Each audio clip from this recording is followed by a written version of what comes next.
సంతానాలు పెట్టుకుంటే మన తెలంగాణ రాష్ట్రంతో ఏం పెట్టుకోవచ్చు? ఇంకొకటి ఏంటంటే తండ్రి మొండోడు, కూతురు నేను మొండిదాన్నే అంటుంది. సో దాని గురించి ఏమంటారు? మొండికి మొండే పుట్టిందేమో నాకు తెలుసు. ఏదేమైనా రాజకీయాలలో మనకున్నటువంటి క్యారెక్టర్ని, మన సహాయ గుణాన్ని, మనం చేసేటటువంటి పరిపాలనని గుర్తించి ఓట్లేస్తారు తప్ప మొండి జగమొండి అంటే ఎవడో ఓట్లేడు. కాబట్టి నేనేమంటానంటే కవిత గారు అంత ప్రభావం చూపిస్తారని చెప్పి నేను అనుకోను. ఈవేళ వాళ్ళ నాన్నగారికి ఉన్నటువంటి మొండితనం వల్లే ఆయన ఈ రకంగా గెలుచుకొచ్చాడు, మన తెలంగాణ సాధించాడు. సరే, ఫైనల్ గా ఒకటండి, కల్వకుంట్ల కవిత టీఆర్ఎస్ అని పెట్టుకోవచ్చు అంటారా?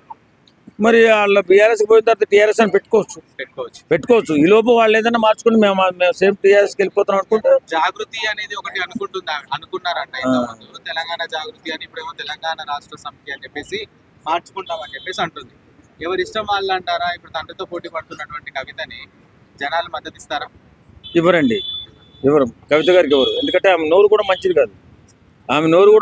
ఎందుకంటే పవన్ కళ్యాణ్ గారి గురించి అడిగితే ఆయన సీరియస్ పొలిటీషియన్ కాదండి, మహానుభావుడు లాంటి దేశంలోనే గొప్ప పేరు సంపాదించుకున్న అలాంటి వ్యక్తిని ఇలాంటి మాటలు మాట్లాడితే అభిమానులు తొక్కి కింద పడేస్తారు. కాబట్టి ఆమెకు అంత సీన్ ఉండదు. Thank you.